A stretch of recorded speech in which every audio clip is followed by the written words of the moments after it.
The American flag fluttered gently in the autumn breeze, mounted proudly above the porch of a modest suburban home.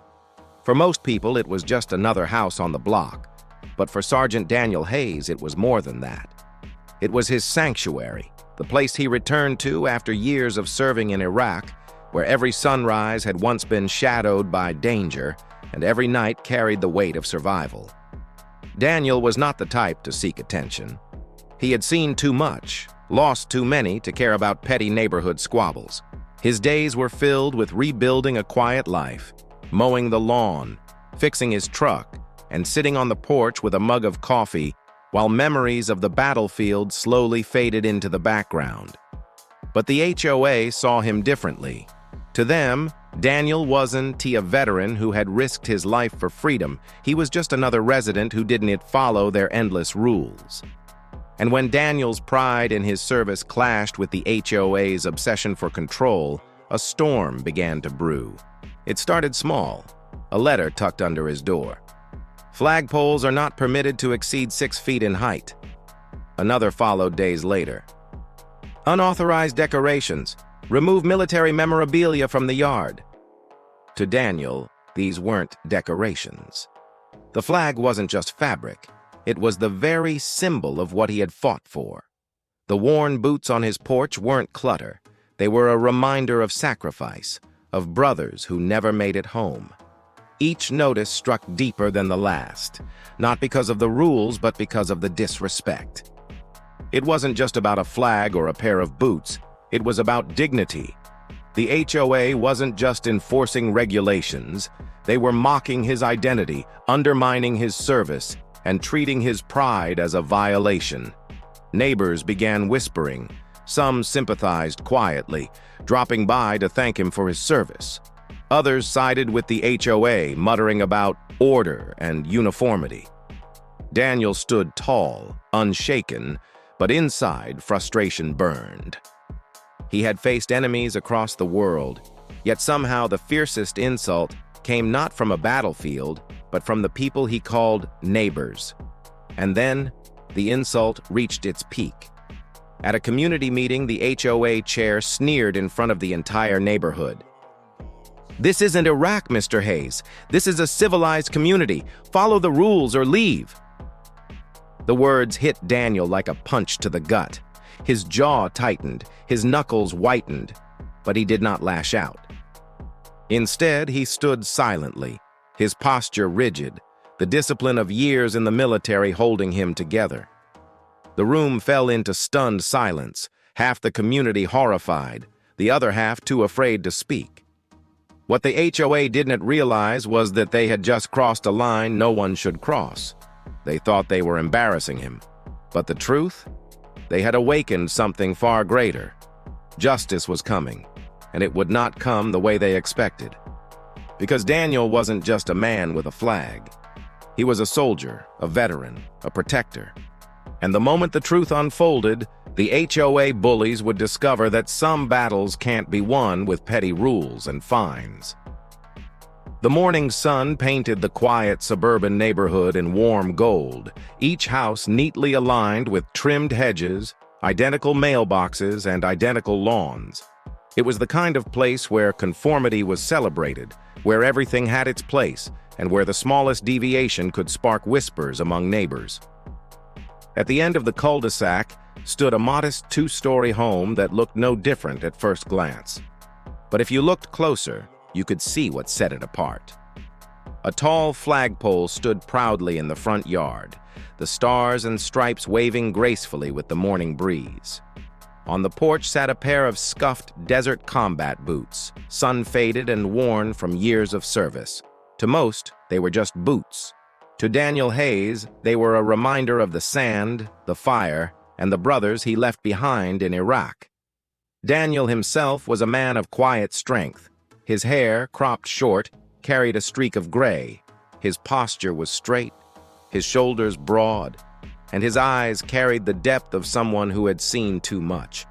Every scar on his hands, every crease in his face told a story no one in the neighborhood truly understood.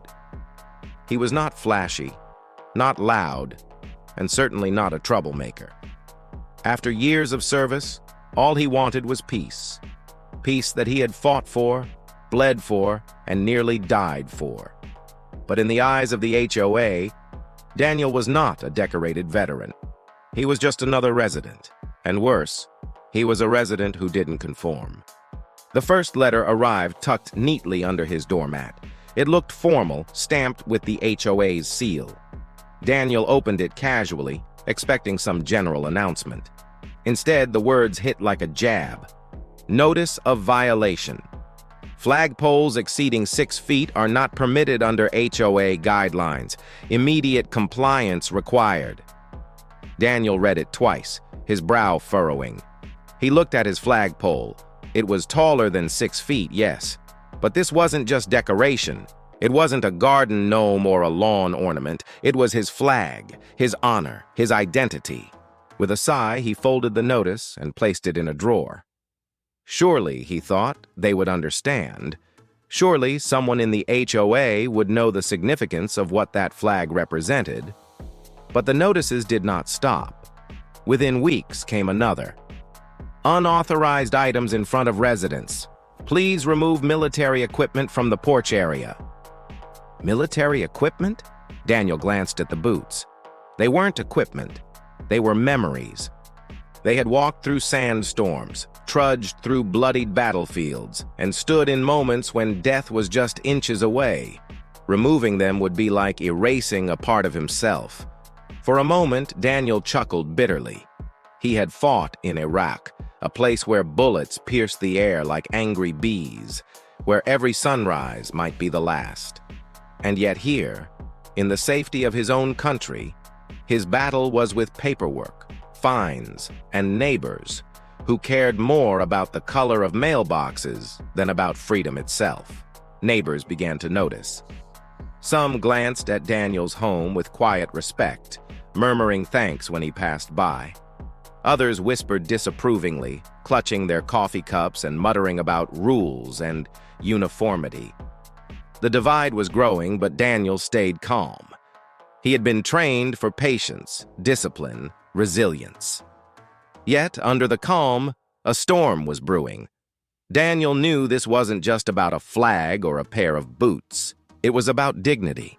It was about the right to honor sacrifice. It was about the freedom he had fought to protect, now being questioned in his own neighborhood. And though he stayed silent, Daniel felt the battle lines being drawn. He had no idea how far the HOA would go, but he also knew one thing.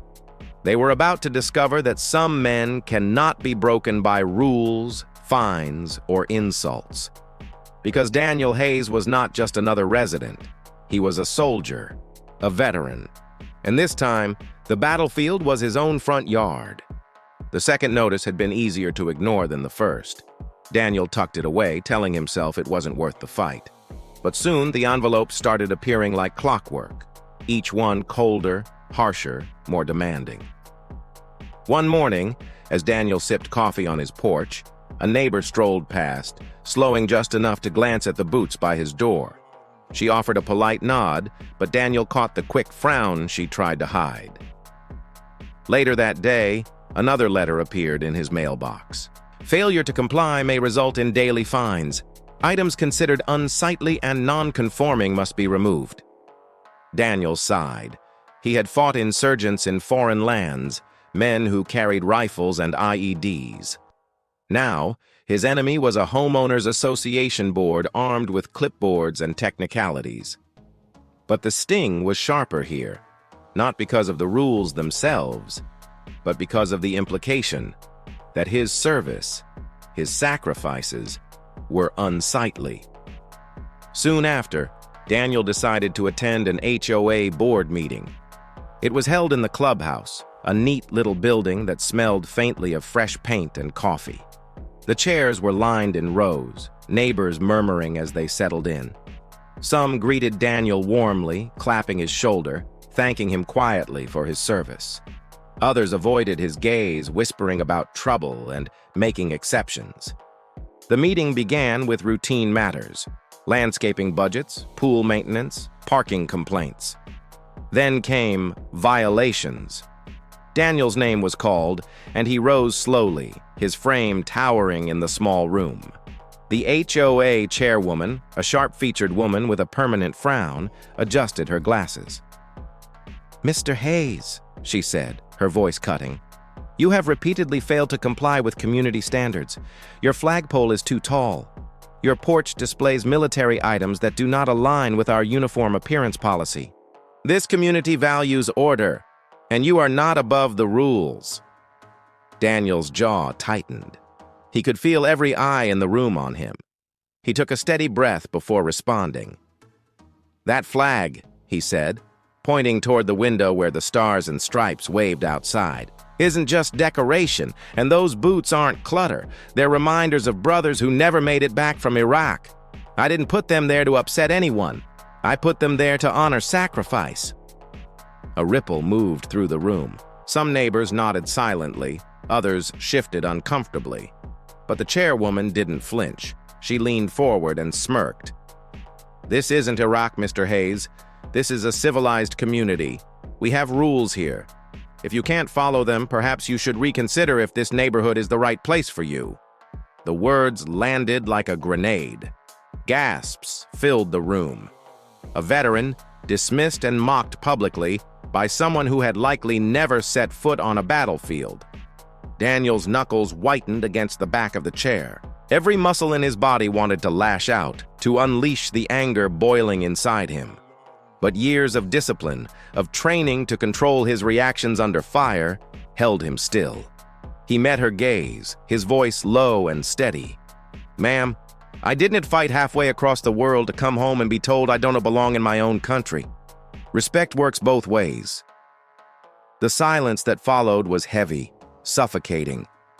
The meeting quickly moved on, but the damage was done. Whispers spread across the neighborhood. Some called the chairwoman heartless. Others quietly agreed with her, muttering about rules being rules. The community was divided, and Daniel was caught in the middle. From that night forward, the HOA escalated its tactics. Daily fines began appearing on his ledger. Letters were sent threatening legal action. Anonymous notes were slipped into his mailbox. "Stop trying to be special." The rules apply to you too. Daniel tried to keep his calm, but each notice was like a fresh wound. This wasn't just about a flag or boots anymore.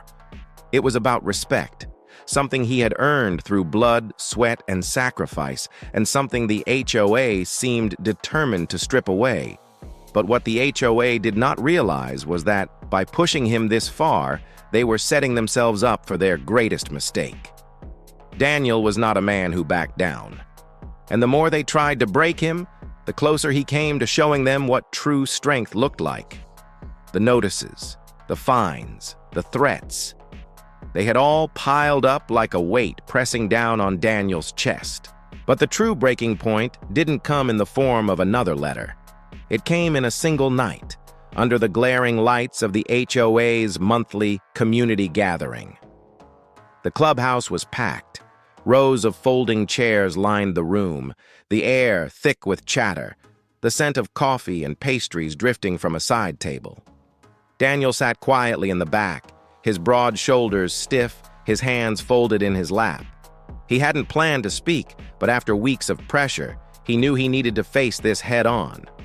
When the time came for violations, the HOA chairwoman's lips curled into a thin smile as she announced his name. "Mr. Hayes," she said loudly, ensuring every neighbor heard. "Once again, we must address your failure to comply with community standards." She gestured toward a projected image on the wall, a photo of Daniel's home, the flag waving proudly, the boots on his porch circled in red like evidence of a crime. Gasps and murmurs rippled through the room. "Now," the chairwoman continued, her tone mocking, "we all respect service to our country, but this community has rules, and rules are what keep order. We cannot allow one resident's personal history to undermine the beauty and harmony of our neighborhood." Daniel felt the heat rising in his chest. His jaw clenched as she went on. "Let me be clear," she added, her voice sharp and cutting. This isn't Iraq, Mr. Hayes. This is a civilized community. You don't get to play soldier here. Either comply with the rules or face removal." The room fell silent. The words hung in the air like poison. Daniel rose slowly from his chair, his frame towering above most in the room. He did not yell. He did not slam his fist. Instead, his voice came low and steady, with the authority of a man who had commanded soldiers in the heat of battle. "You're right," he said, his gaze fixed on the chairwoman. "This isn't Iraq. In Iraq, we didn't have the luxury of safe streets, clean water, or peaceful nights. In Iraq, people fought to have the freedom you take for granted. And while you sit here talking about rules and order, men and women, my brothers and sisters, gave their lives so that you could live in this civilized community." He paused, his voice tightening with restrained anger. "That flag outside isn't just cloth. Those boots on my porch aren't just clutter. They are the price of your peace. And I'll be damned if I let anyone tell me to erase that." For a long moment, the room was silent. Some neighbors lowered their heads in shame. Others shifted uncomfortably, unwilling to meet his eyes. A few even clapped quietly, though they were quickly hushed. The chairwoman's smirk faltered, but she masked it with arrogance. "Rules are rules, Mr. Hayes," she said coldly. "If you refuse to comply, we will pursue legal action. This is your final warning." Daniel didn't respond. He simply stared at her for a long moment, his expression unreadable, then turned and walked out of the clubhouse. His boots echoed against the tile floor as the door slammed shut behind him. But inside, something had shifted. The insult had cut deep, deeper than any wound he carried from the battlefield. Yet it had also awakened something in him. He realized this wasn't just about his flag, or his boots, or even his dignity. It was about standing up, for himself, for veterans, and for the values he had risked his life to defend. That night, Daniel sat at his desk and began gathering every letter, every notice, every threat the HOA had sent. He reached out to contacts he hadn't spoken to in years, fellow veterans, legal advisors, even local reporters. The HOA thought they had silenced him. But what they had really done was spark a fire. And for the first time since he had left the battlefield, Daniel was ready for war. The days following that meeting were quiet, eerily quiet. Daniel noticed the difference when walking through the neighborhood. Some neighbors looked away, embarrassed. Others whispered words of encouragement. "We're with you, Dan. Don't let them push you around." But the HOA board, they doubled down. Daily fines appeared on his ledger. Threats of liens on his property arrived in his mailbox. One afternoon, Daniel even found a bright orange "final warning" notice taped to his front door for everyone to see, as though he were some sort of delinquent. But Daniel was no longer ignoring the fight. He was documenting every word, every letter, every insult. And he wasn't doing it alone. He reached out to his old unit's veterans group. Within days, word spread across the community and beyond. Emails began flooding the HOA's inbox. Local veteran organizations got involved, outraged at the disrespect shown to one of their own. A retired colonel even called Daniel personally. "We'll stand behind you, son. They don't get to treat our soldiers this way." Soon after, Daniel contacted a local reporter. The journalist listened quietly as he laid out the pile of notices, the photographs, and, most damning, the quote from the chairwoman herself. "This isn't Iraq. This is a civilized community." It was the kind of line that made headlines. Within a week, a story appeared online. HOA targets Iraq veteran over flag and boots. Pictures of Daniel's porch accompanied the article, the flag swaying proudly in the breeze, the worn boots sitting silently by the door. The article painted the HOA not as protectors of order, but as bullies who had insulted a man who had sacrificed for their very freedom. The response was overwhelming. Neighbors who had remained silent before now spoke up.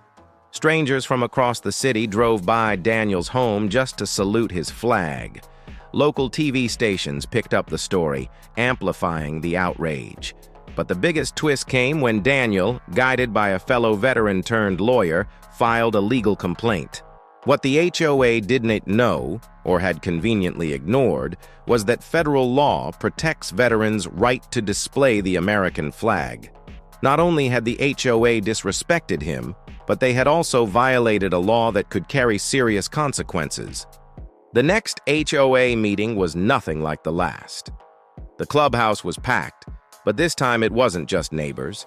It was veterans in uniform, journalists with cameras, and even a state representative who had caught wind of the story. Daniel entered quietly, but the room erupted in applause. The chairwoman's smugness was gone. Her once confident posture slumped under the weight of the cameras flashing, the murmurs of disapproval, and the eyes of veterans who looked ready to tear her down with words alone. Daniel stood calmly at the front. His voice carried the same steady authority as before, but now it was laced with undeniable power. "I told you this wasn't just about me. It's about every veteran who has come home and deserves respect. You tried to humiliate me. Instead, you exposed yourselves." The chairwoman stammered, trying to defend her actions, but it was too late. The story had already spread, and the tide had turned. The HOA board members shifted uncomfortably in their seats, realizing they had made a mistake that could not be undone. For the first time, Daniel felt the battle shifting in his favor. Justice was no longer a dream. It was already unfolding, and the HOA bullies were trapped in their own arrogance. The HOA board members had built their reputation on control, on intimidation, fines, and the smug belief that no one dared challenge them. But now, under the spotlight of cameras and the piercing gaze of veterans who had sacrificed far more than any board member ever had, their power crumbled like sand beneath their feet. The meeting dragged on, the chairwoman fumbling with papers, her voice shaky as she tried to justify the board's actions. We were simply enforcing community standards. We never meant to disrespect Mr. Hayes' service." A sharp laugh echoed from the crowd. A veteran in uniform shook his head. "Lady, you told a war hero this isn't a civilized community. Own it!" The room erupted in murmurs of agreement. The state representative who had attended the meeting rose from his chair, his voice booming. "I'll make this clear. Federal law protects every American's right to display the flag, and any attempt to silence or punish that is not only un-American, it's illegal. This board will be held accountable." The chairwoman's face drained of color. She glanced desperately at the other board members, but none of them met her eyes. One by one, they began shifting uncomfortably, their authority slipping through their fingers. Daniel didn't gloat. He didn't need to. He stood tall at the front of the room, his hands clasped behind his back, silent but commanding. His presence said more than words ever could. The following week, the fallout was swift. The HOA dropped every fine levied against Daniel, issuing an official apology that was mailed to every resident. The chairwoman resigned in disgrace, and 2 other board members soon followed. The story spread beyond the neighborhood, sparking conversations across the state about HOAs overstepping their bounds. But the real victory wasn't in headlines or resignations. It was in the shift that took place in the neighborhood itself. For the first time, Daniel's neighbors truly saw him, not just as the quiet man with the flag and the boots, but as someone who had carried the weight of freedom on his shoulders so they could enjoy their barbecues, their children's laughter, their quiet streets. More people began displaying flags on their lawns. Veterans in the community who had once hidden their pride for fear of violations began stepping forward. One evening, Daniel sat on his porch, the sun dipping below the horizon. His boots remained by the door. The flag swayed in the breeze, and the neighborhood around him felt different. He wasn't alone anymore. The silence that once carried whispers of judgment now held a quiet respect. His brother-in-arms, the colonel who had called him earlier, stopped by that night. "You know," he said with a grin, "you didn't just win for yourself. You won for all of us." Daniel smiled faintly, his eyes on the flag. "I didn't want to fight, but sometimes the fight finds you, and when it does, you stand your ground." The colonel nodded, his voice low and proud. Mission accomplished. Daniel leaned back, sipping his coffee as the evening breeze cooled. For the first time since returning home, he felt that same sense of mission, not in a faraway desert, but right here, in the place he called home. Because justice had been served. And the HOA, once drunk on power, had been reminded of a truth far greater than their rules. Freedom isn't written in fine print. It is written in sacrifice.